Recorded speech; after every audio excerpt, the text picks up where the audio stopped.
Peace from the house of Serket. Hello, everyone. Ah, yes, what a glorious day this is. Um, what I'm here to talk about today is who is Serket? Serket is an ancient Kemetic, aka Egyptian goddess that I have been spiritually working with, energetically working with, um, and actually channeling some information. And it's been about 4 to 5 years now. I've actually taken on the name Serket, and many of you that know me know that in the beginning I spelled my name one way, and then I changed it into a different spelling. And I will explain that as we go. So join me on my presentation of who is Serket. Now I'm going to turn my screen so that I can present my presentation.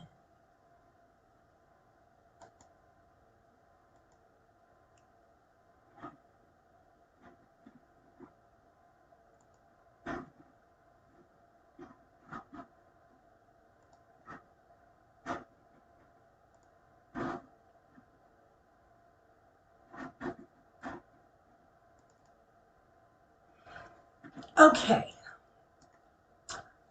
first off, this is me in a picture with the goddess, and I also have my grandma as well. So,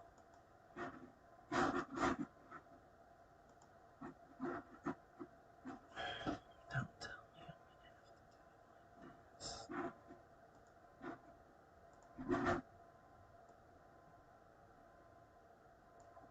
Okay, interestingly enough. Who is Serket?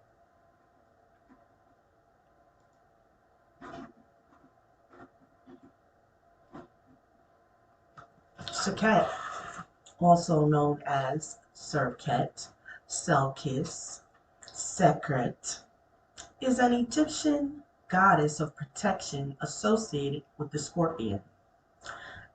I'm going to do some history first and then we'll move on. I'm going to give you all the history and then I'm going to give you my channeling at the end. She was worshipped widely in Lower Egypt as a great mother goddess in the pre-dynastic period of 6000 to 3150 BCE, and so is among the oldest deities of ancient Egypt. Let's stop there.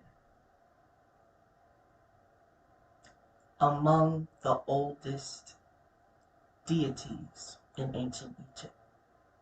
We're going to come back to that. She's associated with healing, magic, protection. Now, I've gathered historic information from different sources. This is one of the sources, but as I go down, information is going to evolve. Let's go back. She's associated with healing, magic, and protection, both now and in the afterlife. This is a major point. Okay. She's already in the afterlife. Okay. Her name means she who causes the throat to breathe, or the mistress of the beautiful tint. Um,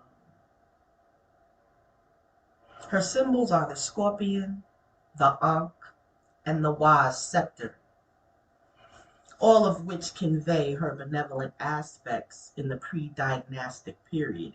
She was the protector of kings and evidenced by archaeological finds linking her by the name Serket to the Scorpion Kings, whose battles um, ended at some point around the reign of Namer, and it gives a timeline of 3150 BCE.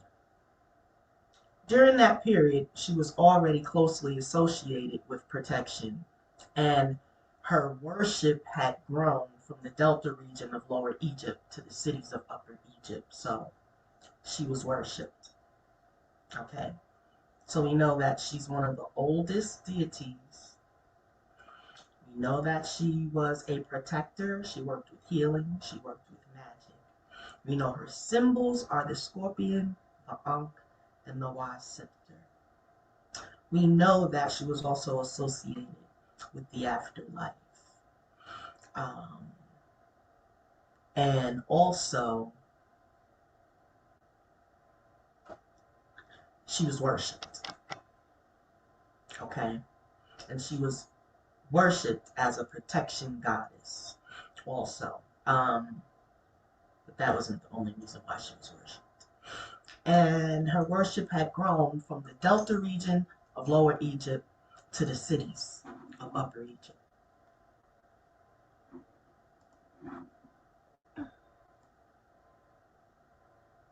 By the time of the first dynasty, that is 3150 to 2890 BCE, she was associated with the god Nu, also known as Nu. Nun was the father of the gods. Nun was the watery abyss from which the primordial hill, also known as the Benben, rose, on which Atum, aka Ra, which we know is our sun god, okay, stood at the dawn of creation. Okay?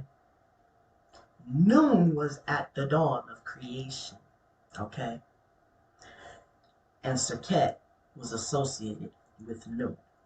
So we're going to go back and say not only did they say that she was one of Kemet's oldest deities, they are now associating her being there from the beginning.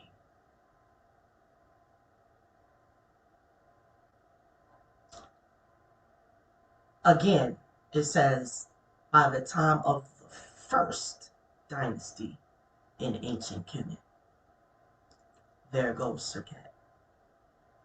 She was associated with with Nun.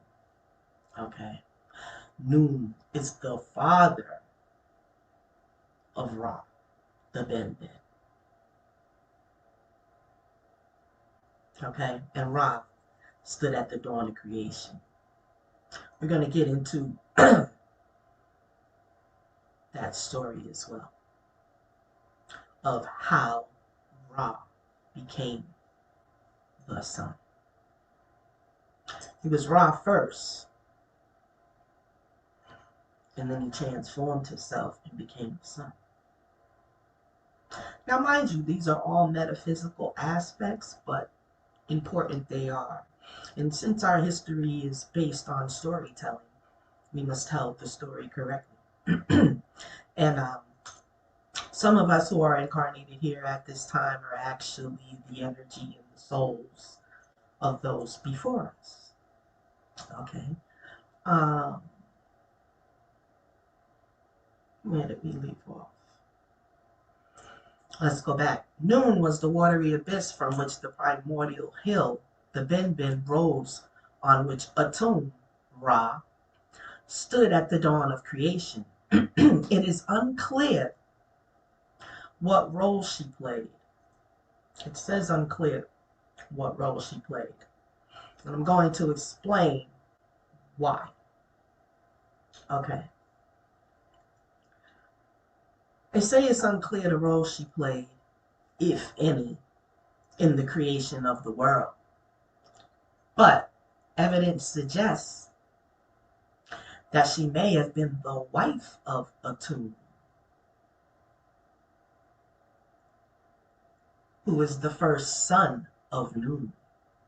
That already puts her there at the beginning. Or even the wife of Nun himself. They're not sure if she was the wife of Atum or Nun, but it really doesn't matter. We're going to get there. Let's deal with that right now. Let's deal with this right now. First son of Nun is Atum. Okay. Archaeological evidence, which means the glyphs and the different evidence that was left behind for us, suggests that she may have been the wife of Atum, the first son of Nun, or even the wife of Nun himself. She was there from the very beginning. When we talk about masculine energy and feminine energy, and we associate it with what we've known in religion about the Son and the Son of God. We're going to get that today.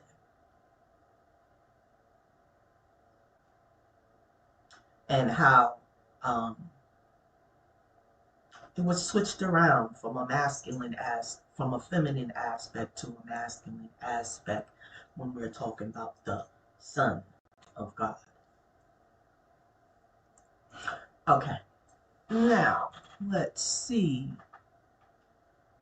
Later, she's represented as one of the deities aboard the barge of the sun god Ra, who watch out for the serpent Apophis, Apep, as the boat sails through the night sky.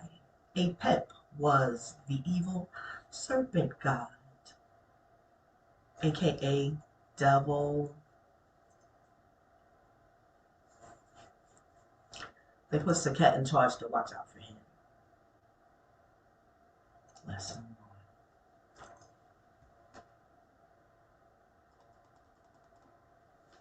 She is the goddess of venomous creatures, most notably the scorpion, and is depicted as a beautiful woman, arms stretched out in a gesture of protection, with a scorpion on her head.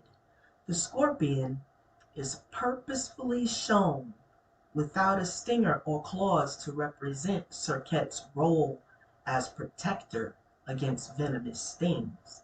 Serket was eventually, this is the part we're going to deal with. Serket was eventually absorbed into the cult of Horus, where she became closely associated with death and the souls of the deceased. Multiple roles now, and now we're here. Okay. She was then known as the Lady of the Beautiful Tent, which referred to the tent of the embalmers. She is best known for her golden statue in the alabaster canoptic jar from the tomb of Tutankhamun.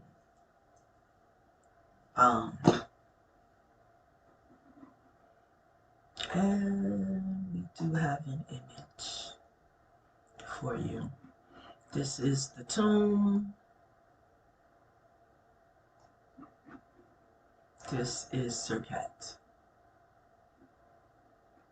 See her scorpion crown there? Okay, so not only was she there in the beginning, she also was charged with a role of souls, protector of souls in the afterlife. Answer me this question. What is more important in all of eternity? We putting Serket back on the map today This is a charge that I have had, and this has to be done. This is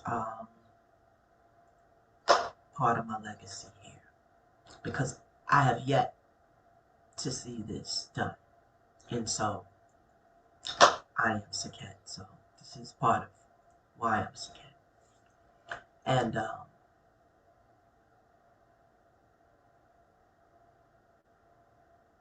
yes, we'll get to some.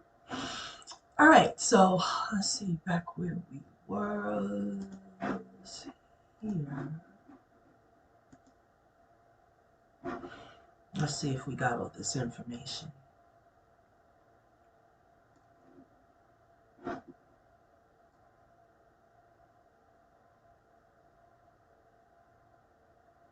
Okay. And at the bottom here are my sources of where I got this stuff from. I actually have online sources. I've got all kinds of sources.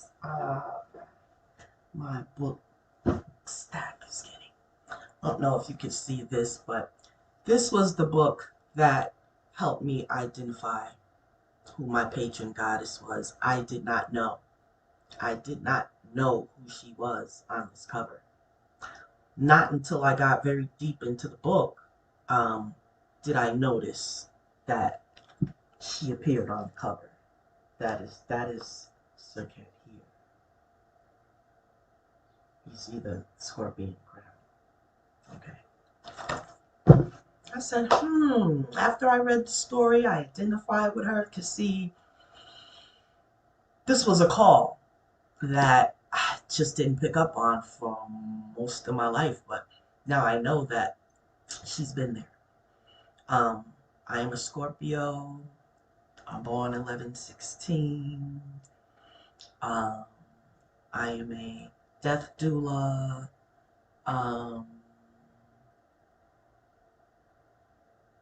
And I am the mistress of the beautiful tent, the beautiful house. Before I knew about Serket, I loved collecting statues. Always been fascinated with ancient Egypt since I was a little child. I began to look in these books at maybe the age of 5 or so. And long story short, life takes place, but I'm back here for such a time as this. And I've been called out by that energy for quite a while now. And it is me. It is me. Her energy is me. Not sure of your philosophy or whatever, but we are recycled souls and souls that have been here before. And we've come back and forth. And so my soul cycle is 9. Is 9, my friends. Been there, done that. And I'm finally on this 9 cycle, which I have to, is walk out my destiny. This presentation is part of such a deep, comes from a deep place. And it's an ancient place. It's a hidden knower place. It's an old soul place.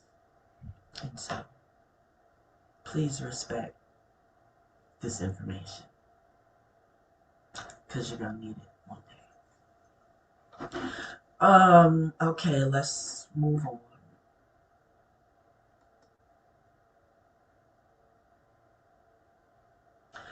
This is one of the earliest images of Serket depictions. She is the scorpion. Okay. The very animal itself is a representation of this energy. She is referenced as being present at the creation of the world again. Again. You know, I'm going to say, truly, I believe I'm the only one on this planet that can do this, or that is doing it. And when I'm done, it will be finished.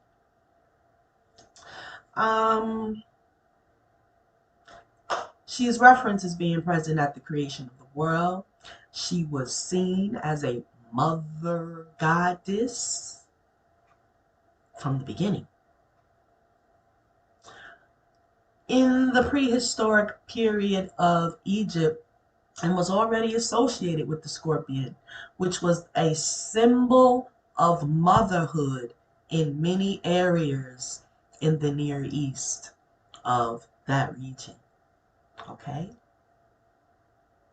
I don't know what your mind wraps around when you see the scorpion, but I'm here to tell you it is a symbol of motherhood. And most mothers are very scorpionic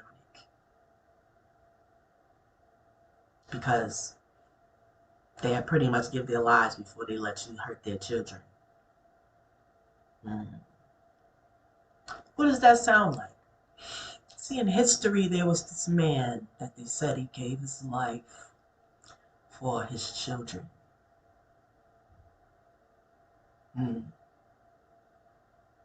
Sparked something deep in me because I always knew it wasn't a him that had this deep love for the children.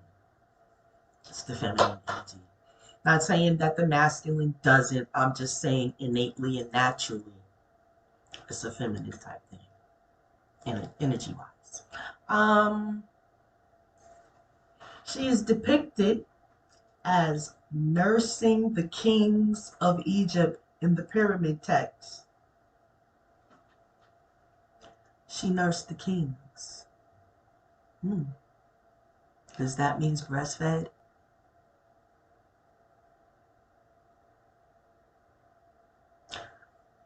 You got to be pretty important to breastfed kings. They already told you she was there from the beginning. Okay. Which date, this pyramid text, which date to the Old Kingdom, 2613 to 2181 BCE, and one of the protective spells from those texts reads, "My mother is Isis, my nurse is Nephthys, Neat is behind me, and Serket is before me." That is an excerpt from one of the protection spells. Okay, we're going to get to the story of Serket and Isis. And who is Isis's mother? Let's get that straight. We'll come to the story that talks about that. So anyways, Serket's in the front. These four goddesses would later be represented famously in Tutankhamun's tomb on the Kanoptic jar chest and as gold statues protecting the gilded shrine. Remember, Serket is the golden goddess. She is gold. Okay? This is a depiction of her in her golden splendor. Completely gold from head to toe. Completely gold from head to toe. Okay. That is significant. What else do you see that's completely gold? Could it be the sun in the sky? Remember, Serket's origins are unknown. But I'm going to tell you. Let's see.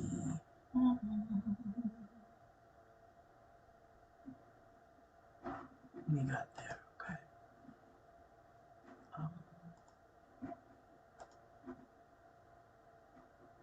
Now let's move on. Here is another image of Serket. She's got the Ankh, she's got her scepter, and she's got her scorpion crown. this is how she was identified. She has this crown, and there's another crown.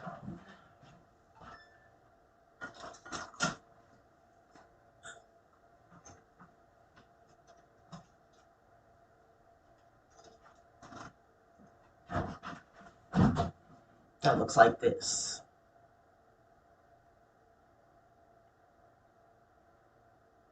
Okay, she's either got the scorpion or this crown here. Looks like a throne to me. Let's see. All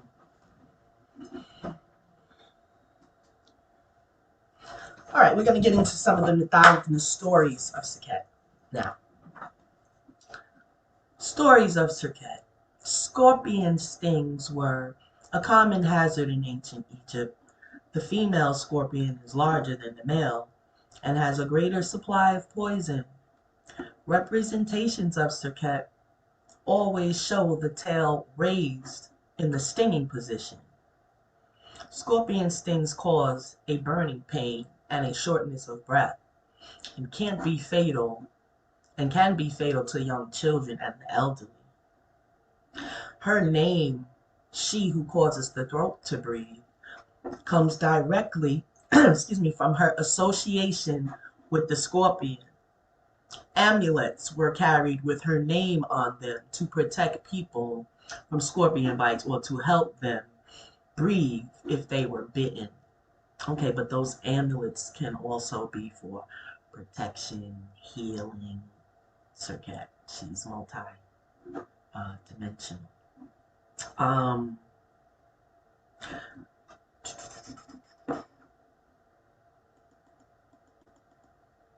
Okay, here's a story of Serket and Osiris. The Osiris myth was the most popular story in ancient Egypt, gaining adherents steadily until by the New Kingdom, 1570 to 1069 BCE. It significantly informed the values of Egyptian culture. The Osiris myth tells the story of the god Osiris and his sister wife Isis, who reign over the early paradise of the world. Their brother, Set, becomes jealous of Osiris and traps him in an ornate casket, killing him, and then hurls the box into the Nile. Isis retrieves her husband's body and brings him back to Egypt, hiding him in the swamps of the Delta. She asks her sister Nexus to stand guard while she goes to gather herbs to return him to life. But while she is gone, Set finds Nexus and tricks her into revealing where Osiris's body was hidden. He hacks the body to pieces and scatters them from across Egypt into the Nile. And when Isis returns, she only finds the weeping Nephthys, who tells her what has happened. Isis and Nephthys seek out and find all the body parts, and Isis is able to revive her husband. His man parts had been eaten by a fish. However, so he is incomplete and cannot remain as Lord on the earth.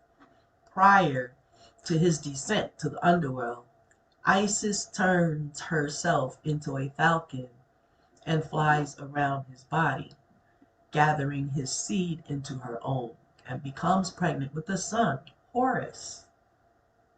Osiris then leaves to assume his new role as judge of the dead, and Isis is left alone to hide herself and her newborn son from Set.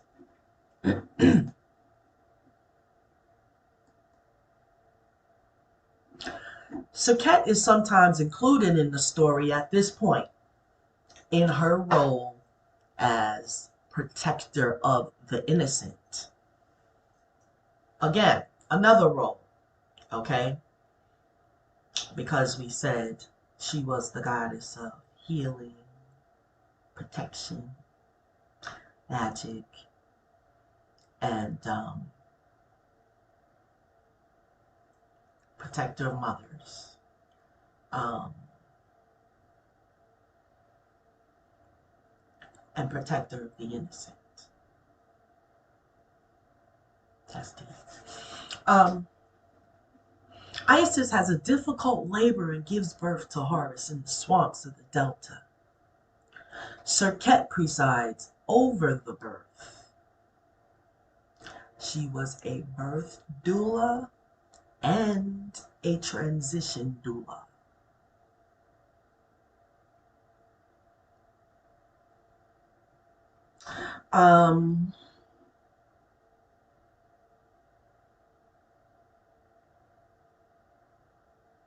Serket presides over the birth, keeping venomous scorpions and snakes away from the new mother and child.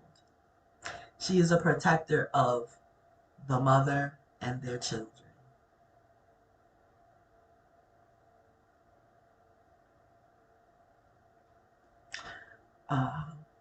This part of the story would later be cited in Serket's role as a protector of women in childbirth and of mothers and children, the doula. Yes. After Horus's birth, Isis had to continue to hide in the marshes from Set and only went out at night for food. At these times, Serket guarded and the baby. Serket guarded her and the baby and sent her scorpions with Isis as her bodyguard.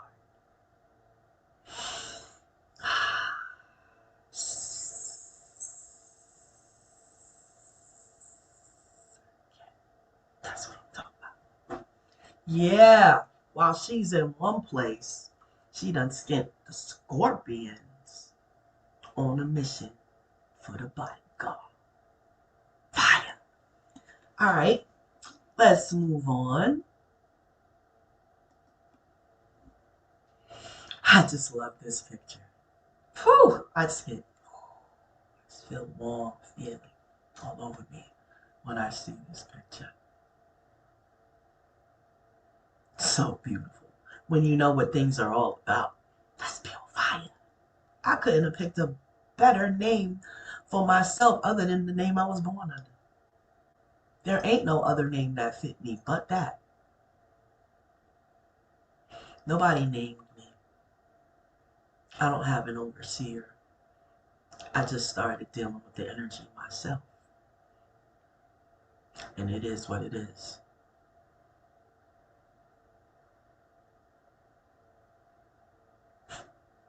Amazing. Serket and the Seven Scorpions is another story. One of the most popular stories concerning Isis is now. Let me back that thing up just a little bit here. How many times have you seen Serket in this presentation as a protector of the winged goddess Isis?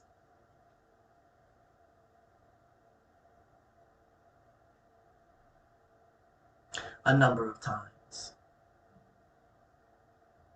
And I just wanted to know, like, how could you be absorbed into someone that you protected? So in other words, absorbed means to be put into another thing, okay?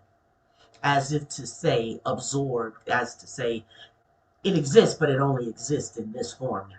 It doesn't exist in that form. But I'm here to tell you, Serket exists in her original form. That's the form she needs to be referenced as. Not as being absorbed into Isis, because she done saved Isis's life a few times. What can Isis do for Serket?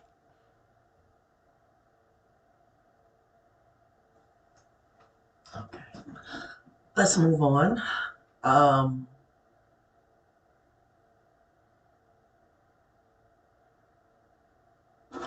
This story, Serket and the Seven Scorpions. One of the most popular stories concerning Isis is known as Isis and the Seven Scorpions. She had 7. That's a number. So Serket is a 7. So guess what? I just happen to have 7s in my chart. Um, totally amazing how I resonate with this. Like, I feel that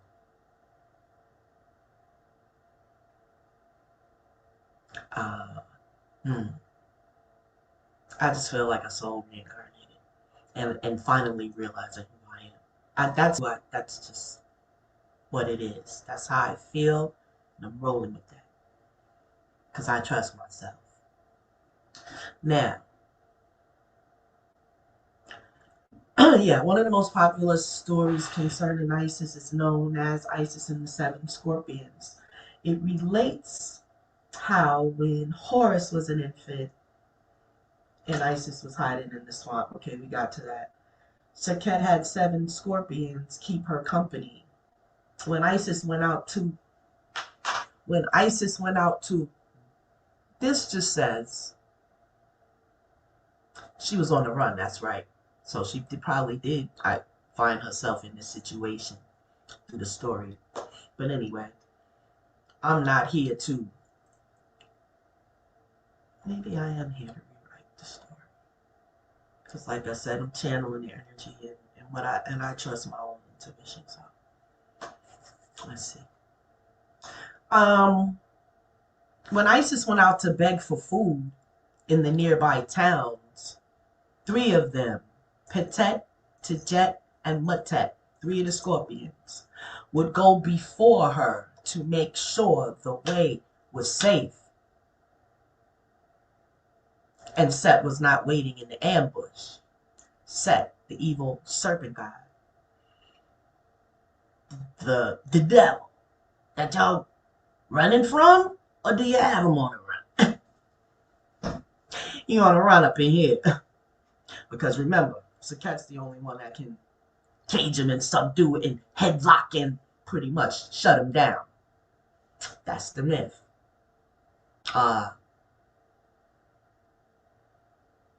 Yes. Okay. Would go before her to make sure the way was safe.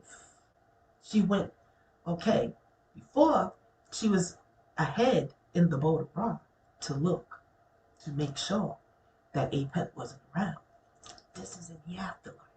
Now we're here in this physical life, and she's got the same role. So we're not going to sit here and question what her role is.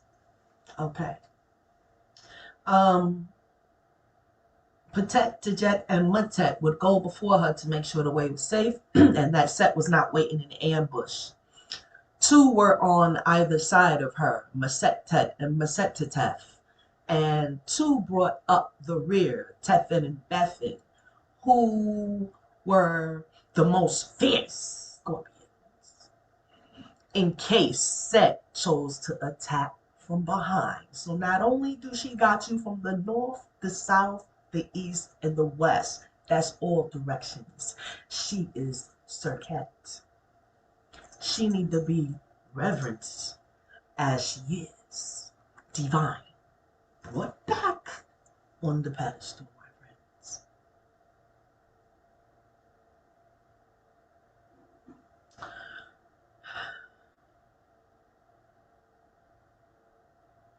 Whenever she left the swamp, Isis would conceal her glory, so she looked like a poor older woman asking for alms. One night, as she and her bodyguards entered the town, a very rich, noble woman looked down on them from her window and quickly slammed the door and locked it. Serket, though watching over Horus in the swamp, could see what all her scorpions saw. And she was angered at this affront to Isis. She decided the woman would pay for the result and sent a message to Tefin that he should take care of that situation. The other 6 scorpions all surrendered their poison to Teflon, fire, who drew it up into his stinger and waited for the right moment. In the meantime, a poor peasant woman had seen the noblewoman refuse hospitality, and even though she had little, she offered Isis and her scorpions a place under her roof for the night and a simple meal.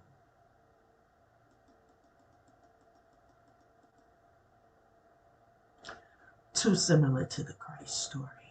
And might come back on that to attack that and put Serket up against the Jesus Christ.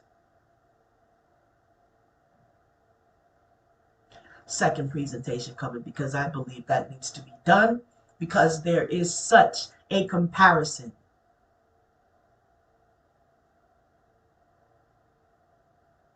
Especially when they took the female out. You had the Father and the Son, and then they gave you a Holy Ghost. But we know that there was a woman there. Who was she? Okay. Back to the story.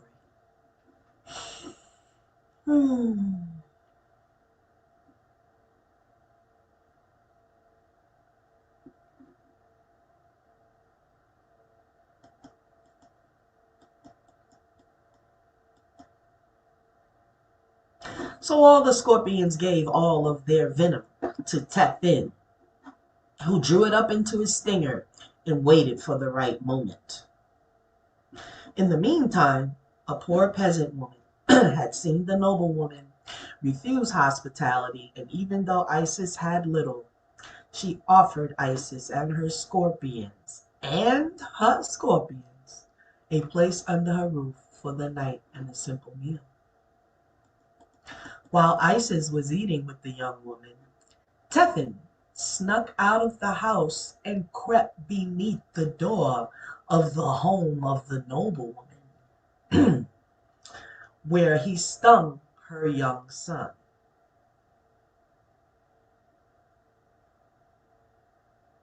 Serket didn't play about her babies or her children. I literally feel like Isis is the daughter of Serket. Okay? And Horus is the grandchild. I just feel that way. But anyways, I've had pendulum proof through my question sessions with Serket, and the things that I say, I feel like I pretty much have had confirmation through the pendulum communications also as confirmations. And not only that, mostly every time I step out of my door, eagle flies over my house. Mostly anytime I go outside during that time, especially when I'm by myself. It mostly happens when I'm by myself, but eagles appear all the time. They have done some miraculous stuff around me too. They've actually stopped in the air, did a dance, came over, hovered. I mean, the eagle didn't have to do anything else to show me that that is Serket energy. That's how this energy works. With me anyways. The true occultist knows its signs and its signals.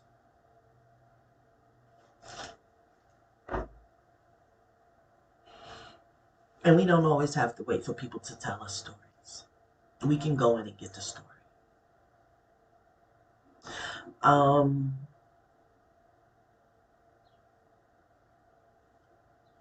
Let's finish the story because it's really touching.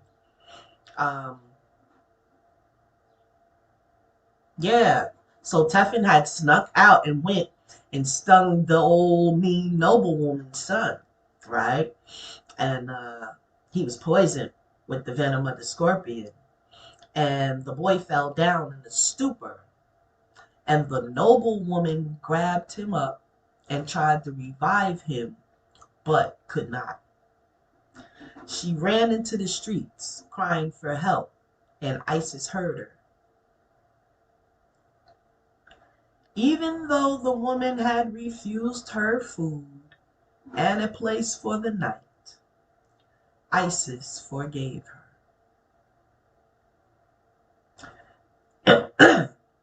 She did not want the boy to pay for his mother's insult. Isis took the child in her arms and called each of the scorpions by their secret name.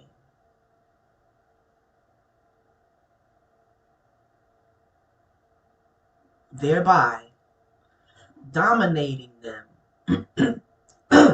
and neutralizing their power,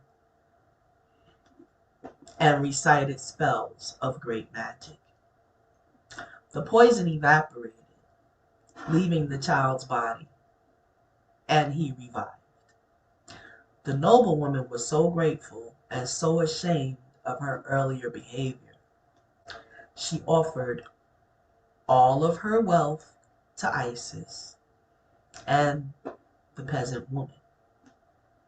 Serket, back in the swamp with Horus, regretted having sent the scorpion to attack the innocent boy. And from then on, she vowed to protect all children in the future. A woman after my own heart. Because, see, we are the scorpion goddess. We don't play that.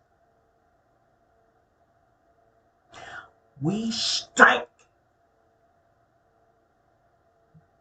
And we might ask questions later. But I totally identify with that.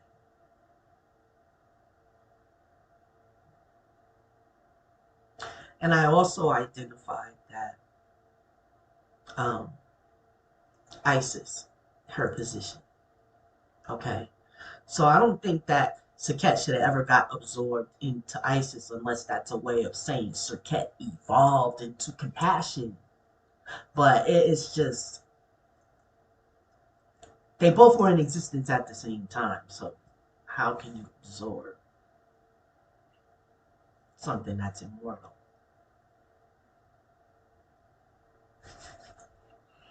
You can't be absorbed and still be playing roles in the afterlife and energy as a protector and stuff like that. I don't know, that didn't make sense to me at all. I don't think people understood I don't know, I guess they wanted to make one woman over the other or something. But the channeling is like, no. They were, Serket and Isis were sisters. They were, I mean, they might have had different family relations, because I do believe Serket's the mother. And I think she was here before Isis. And so, but they all are the oldest deities. Okay. So let's see. We got to look at the different dynasties and the different things that took place in ancient Egypt after the first dynasty, because we're dealing with first dynasty right here. This is, yeah, back with Thoth and Tahuti. Yeah, we're talking about one of the oldest deities in ancient Kemetic history here. That I must say on record.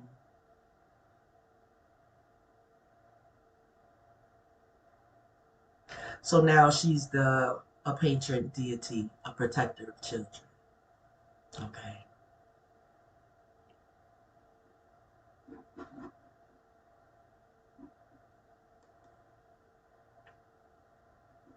Here's another depiction of Serket.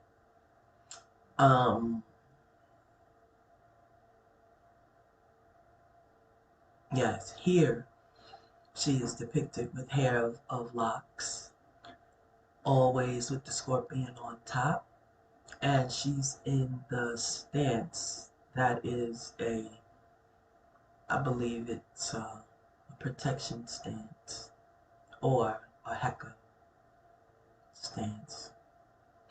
Um,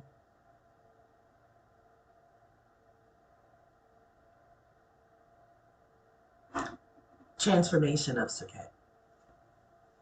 In the same way that the Osiris myth changed the god Set from a protector hero god into a villain, it changed Serket's role. Although she continued to be seen as a protectoress, her earlier attributes as mother goddess were assumed by Isis, while Serket became associated with death in the afterlife. In the story of the seven scorpions, Serket is often omitted entirely, which is, oh, that just made me so unnerved when I read it for the first time. How you can't tell no scorpion story without Serket? That's just crazy. Anyways, and the focus of the story is on the forgiveness of Isis and the proper way people should treat each other. After the Osiris myth had taken precedent in Egypt, Serket's role was marginalized on the earthly plane, but amplified in the afterlife. She had an afterlife role even before this.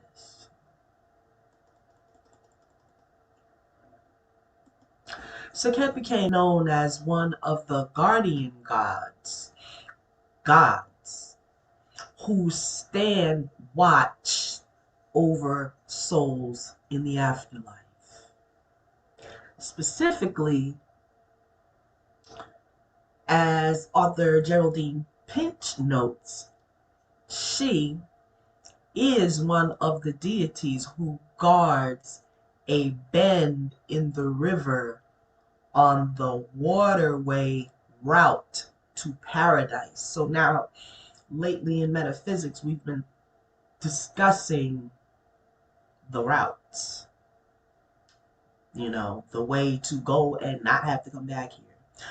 The way. We have been talking about the way. And so it is of utmost importance that I came across this information to add to our metaphysical studies that Serket is one of the deities who guards a bend in the river on the watery route to paradise. She was invoked at funerals for her magical abilities, as it was thought she could help the dead to breathe again as they were reborn from their bodies in the afterlife. What else is more important than that? Ever!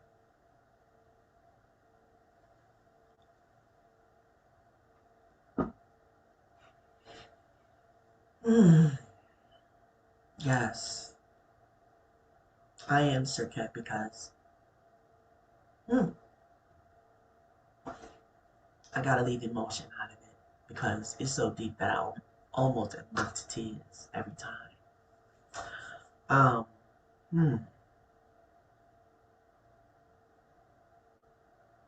But I feel grateful for such a time as this because I just recently, my mom just transitioned on December 7th. And came across this information for such a time as this, okay? I have my mother's urn. I did all my prayers and everything over her. I served as his doula. But I just felt so privileged to put this in guard of my mother's urn. How powerful is that? How powerful is that? From channeling this particular goddess for 4 years now, from the beginning of our channeling. I particularly knew this, but not until I lost my mother on December 7th. Not until 6 months prior is when I actually got this information on what to do. Yes, these metaphysics is deep, family. We going in. Ain't no stopping us now either. Let's get back to this. She was invoked at funerals for her magical abilities, and it was thought she could help the dead to breathe again as they were reborn from their bodies in the afterlife. In the same way, she rewarded the justified dead with breath. She punished those who were unworthy with breathlessness in the afterlife. You're done if that breath don't start back up, right? They said up here, it's like as above, so below. Breathe here, breathe there. Imagine that breath get caught over there. I don't know about you. I'm going to keep and continue to reverence my patron goddess. Yes.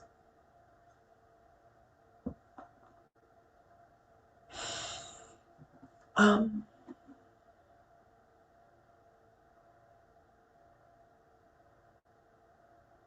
the same way that she rewarded the justified with breath, she punished those who were unworthy of breathlessness. That tells me something about the concept of heaven and hell that I'll have to talk about one another time. The Egyptian afterlife is depicted in a number of different ways, with the most popular involving Osiris as judge of the dead in the Hall of Truth.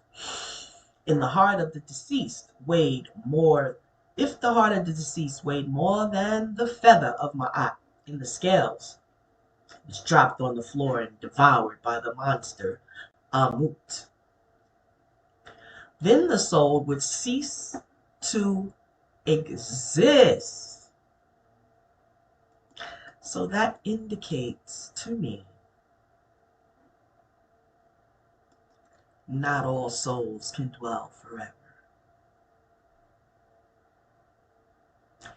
I'm afraid the Western world has given us a very distorted view of what our ancient family told us about the subject of souls and death, because what you do here is pretty much going to weigh that hard on that scale. Anyways.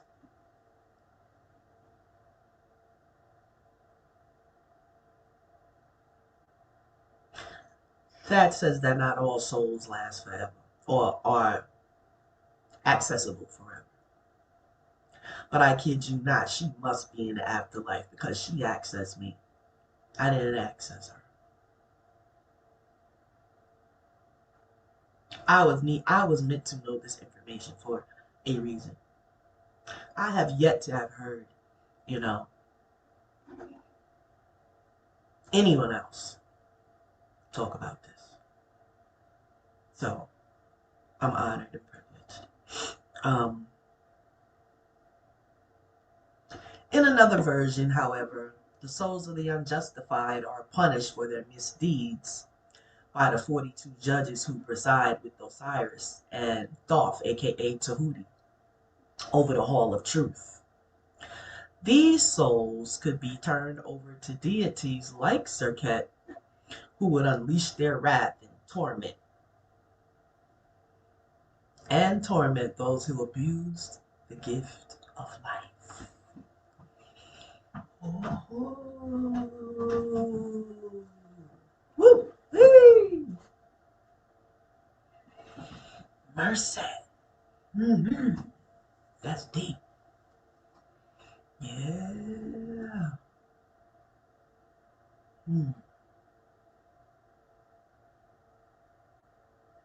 Similarly, it's as if I never read this information when I actually wrote everything up there. Too funny. And every time it's like the first time. Similarly, those on earth who preyed on the innocent or engaged in wickedness might be visited by Serket and her scorpions. who might only scare them with a mild bite, bringing shortness of breath and pain, or a stronger dose of venom, leading them to death. In her role as a goddess of death and the afterlife, she was also responsible for guarding the internal organs of the dead king, as it was thought he would need them again once he was reborn. I think that's why.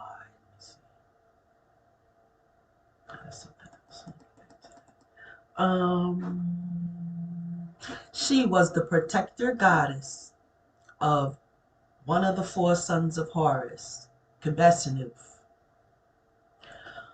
who guarded the Canoptic jar and was given charge over the safety and well-being of Kebesinu.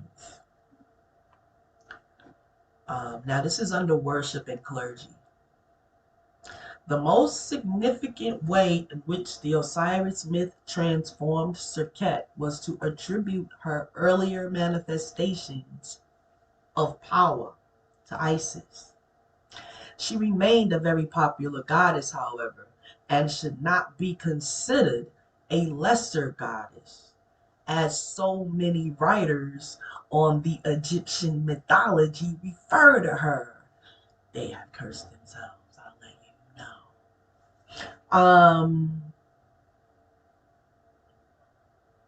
Although she did not have an official temple in her honor, which this blew me away, tore me right out the frame. How can you be so great and they don't give you a temple? And you don't want it. She had produced many priests and priestesses throughout the land. But she wasn't really worried about. No, I cannot say that. Because one day I was in tears. Just in tears. Everybody wants to be acknowledged for who they are. Yeah. And I can understand that. Let's see. The most significant way in which, okay, we got that to that part. Yeah, so they absorbed her manifestations into Isis. She remained a very popular goddess. However, she should never be considered a lesser goddess, and as so many of the writers tried to do my ancestor. Although she did not have official temples in her honor, her priests and priestesses were highly sought after and valued greatly for one simple reason: they were doctors. The mother of doctors, the mother of nurses. I bet the doctors and the nurses of today don't even know that they're dead energy of Serket.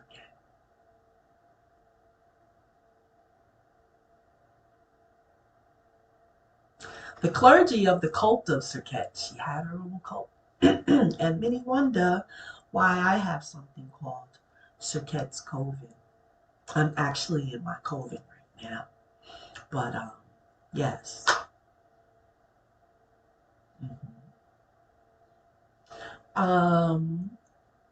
The clergy of the cult of Serket were all physicians, known as followers of Serket. In the day, they didn't have a name called doctor or physician. You were known as a follower of Serket.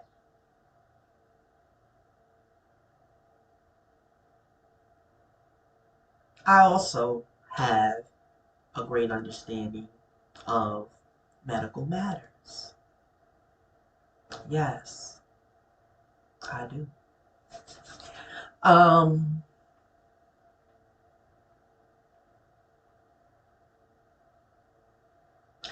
Men and women could practice medicine and perform the rites of Serket.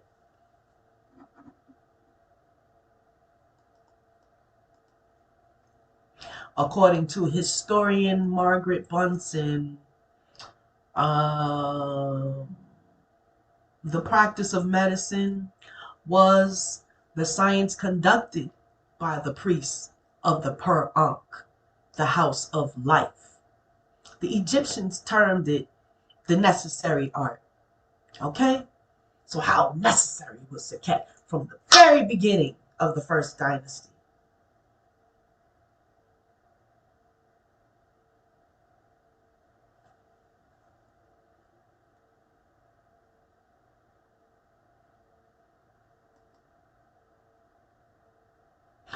The house of life was not a physical location, though it could be, but was a concept of healing. She brought healing to the map. First dynasty is still Serket. She was a healer from the very beginning. Um, the priests and priestesses of Serket carried the house of life within them in their knowledge of how to heal. I didn't even know I was a Reiki master, uh, that I work with Sekhem Reiki, um, sound healing, essential oils, energy, period.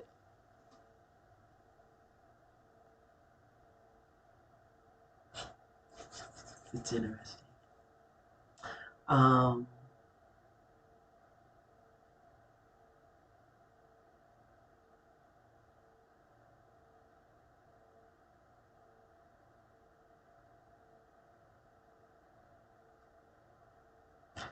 and I must say, I had a reading the other day by the infamous King Simon. And he confirmed for me that I have great healing abilities, which I already knew, but I had been putting myself like out there too much. And I was just reserving it for family, I suppose. But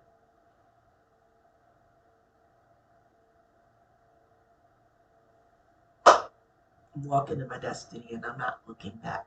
I don't need any more confirmations. This is my time.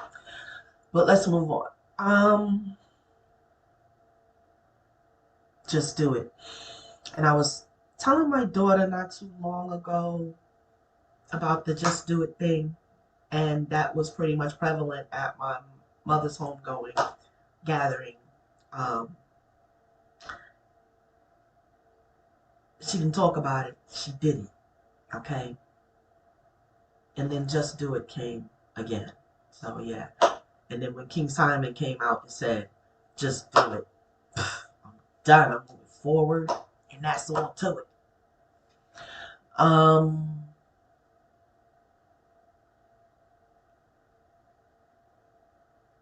Diagnostic procedures for injuries and diseases were common and extensive in Egyptian medical practice. The physicians consulted text and made their own observations. Each physician listed the symptoms evident in a patient and then decided whether he had the skill to treat the condition. If a priest determined that a cure was possible, he reconsidered the remedies of therapeutic regimens available and proceeded accordingly. This required, naturally, a remarkable awareness of the functions of the human body. The physicians understood that the pulse was the speaker of the heart, and they interpreted the condition known as angina. They were also aware of the relationship between the nervous system and voluntary movements. Not every physician in Egypt was a follower of Serket, but a good many were. Serket, as a goddess of healing and protector against poison and venomous stings, was naturally the patron of doctors, even those who were not directly involved in her cult. Spells invoking Serket for healing were widely used throughout Egypt. And perhaps they need to come back. Not perhaps. I'm just saying it in a nice way.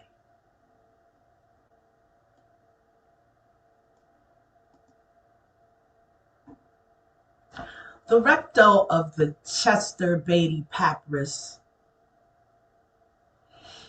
written in the reign of Ramses II, contains a number of magical spells for protection against scorpions.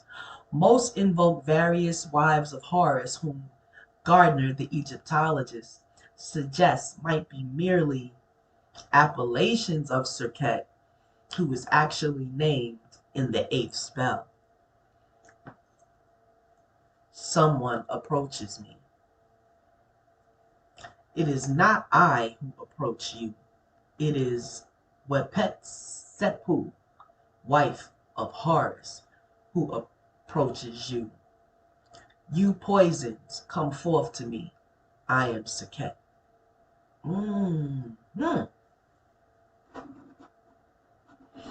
And there is a sighting there.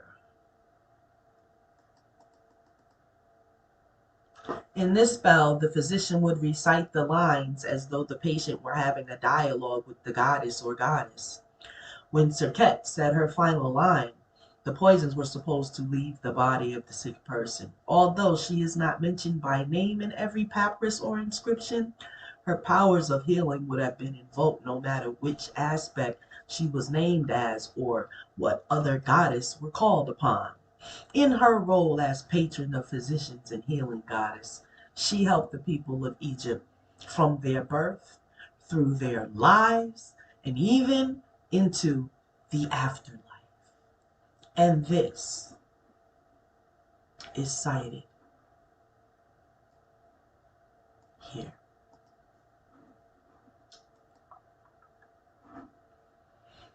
Timeline. I say simple timeline in respects that Serket has an eternal timeline in which we will delve into during this presentation. But it seems to start at 6000 BCE to 3150 BCE, which is, this is before the Common Era also. This is before BC. Okay. Serket is worshipped as a mother goddess deity. Serket associated with the association with the scorpion kings of the pre-dynastic period in Egypt, relating to a period before the normally recognized dynasties, especially in ancient Egypt, before about 3000 BC. Serket associated with the god Nun and the creation. This goes 2613 BCE, 2181. Associated with the god Nun and creation of the world during the first dynasty of Egypt. Then going before that, from 1570 BCE to 1069, Serket is invoked in protective spells during the period of the Old Kingdom. Serket included in some versions of the Osiris myth during the period of the New Kingdom in Egypt, 1327 BCE.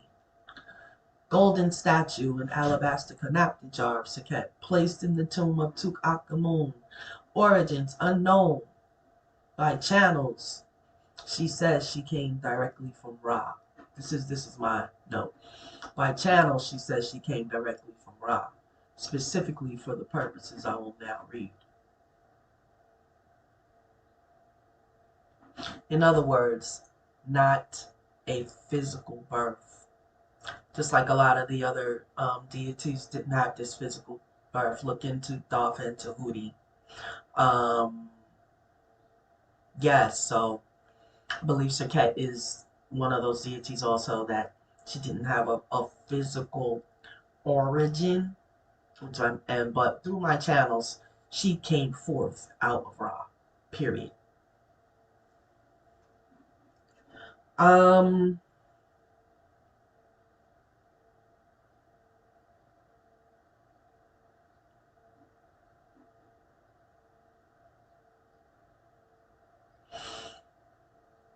Actually, we went through. this part. Okay. Patron of magicians. In the beginning, they called early doctors and healers magicians. But they did do their rites through rituals and spells. Okay, so call it what you will. Although Serket had a large following of priests, um, yeah, we already got to that part. Let's see.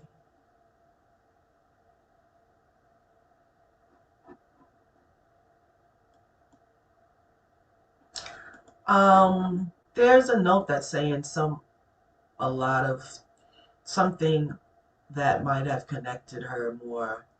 Well, no, they got everything that connected her more. But they were saying that some things were maybe destroyed. Oh, if she had a temple or something, it might have been. But yeah, but I've always heard she didn't have one. And she channeled to me. She didn't have one. Built especially for her. Okay, let me see. Oh.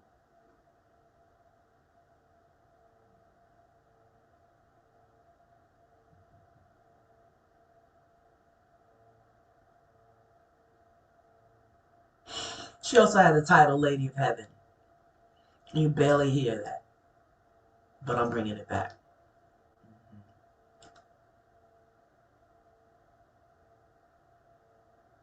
That's actually how I got the name.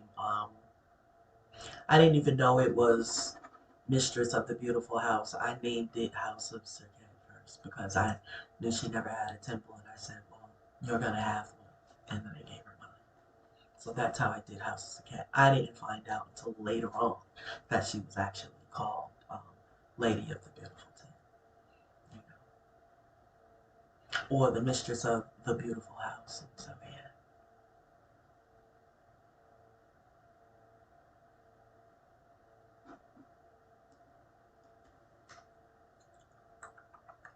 Serket also has an oath or an affirmation that I'm going to read to you in closing. Um, oh, yes, let's add this part here.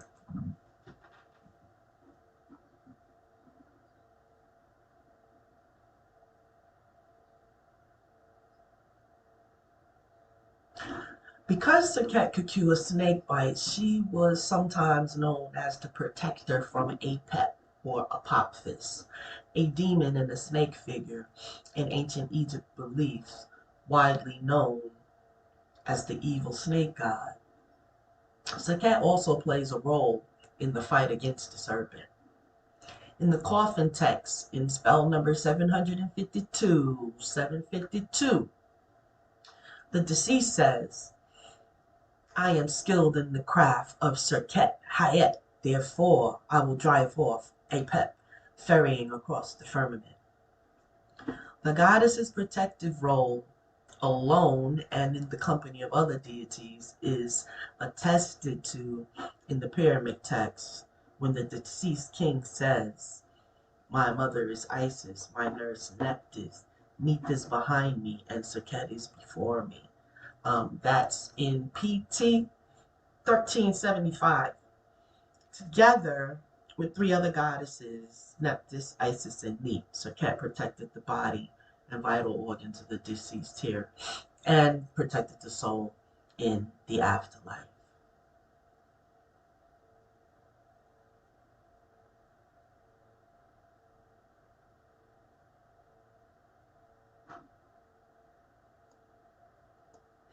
And there's the source right there for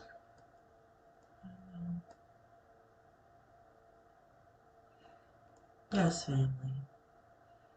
So,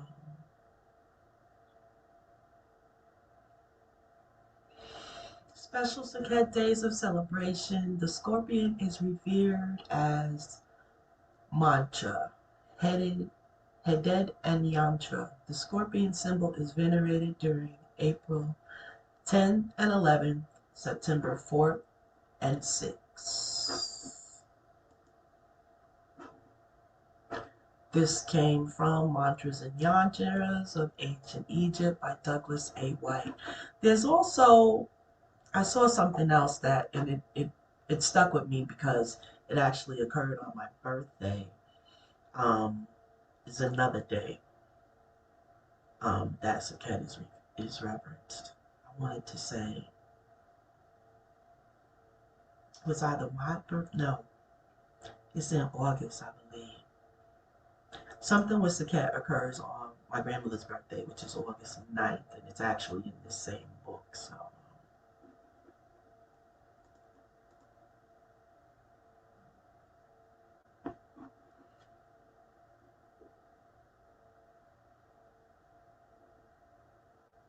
we talked about how Serket became known as one of the guardian gods who stand in the afterlife. Okay, so let's get to the end when I channel Serket.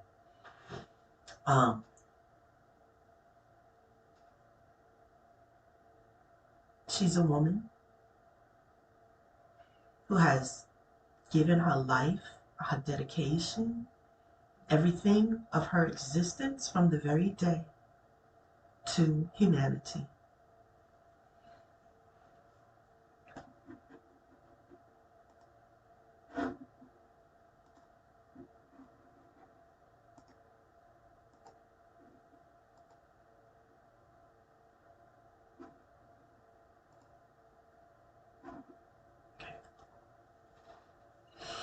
That's my beloved grandmother right there. Yes, the aspects of Serket all around. It's just natural, but I'm still discovering all of these beautiful, magical leadings. But anyways, so now I'm Serket, and I'm speaking from the intuition that I got, that I get from her, the feelings. I was moved to tears because I can identify with her. So this is Serket. I'm a woman, a brave woman, a smart woman, a beautiful woman, but yet I've never really been made to feel the way I should. They say I'm a goddess, but sometimes I don't feel as though I am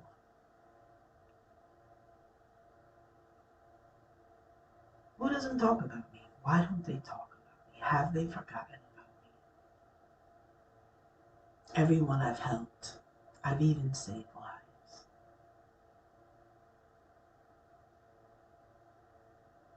And yet, I feel absorbed into some other person that's not exactly me. I am the mother of this person. I am the mother of creation. I thought it was my time, but then they came up with this other guy. Then they gave him my crown. After all these years, I waited.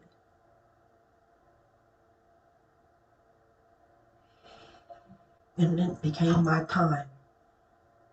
They turned me into a guy. They turned me into a man. And they pretty much said I didn't exist. I didn't give birth to creation. So here I am, giving everything, even ushering souls in the afterlife. And yet, I don't feel revered the way I should be. I'm actually, you must meet me on the path. You must meet me on the path. Will you know who I am? Will you recognize me?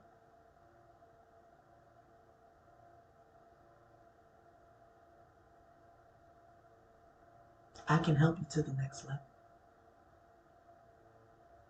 Actually help your soul adjust when you first get into the afterlife.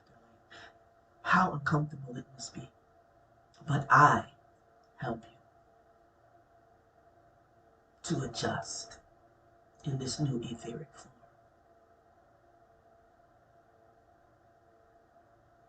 Nevertheless, I serve humanity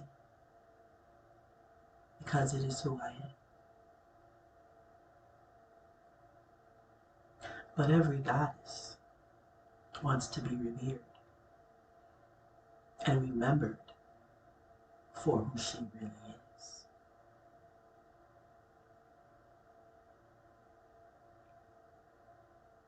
Never absorb your mother goddess into someone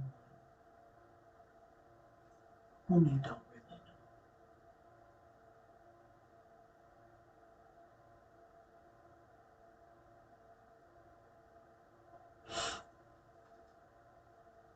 I was the way then. I was the truth then. I was the life then. And I was the life in the afterlife. And though many have come to stand in my position,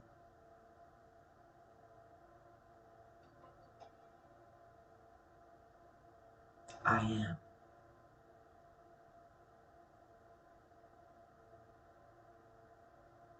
Serket. There is no weapon formed against you that will prosper through me.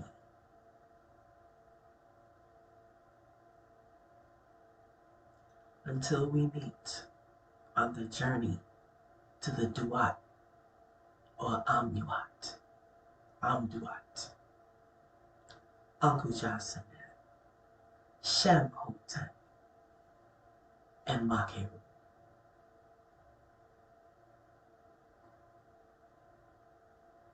Peace and love from the healing, loving, compassionate protector, Mother Goddess, the first from the beginning of time. Serket. Peace and love.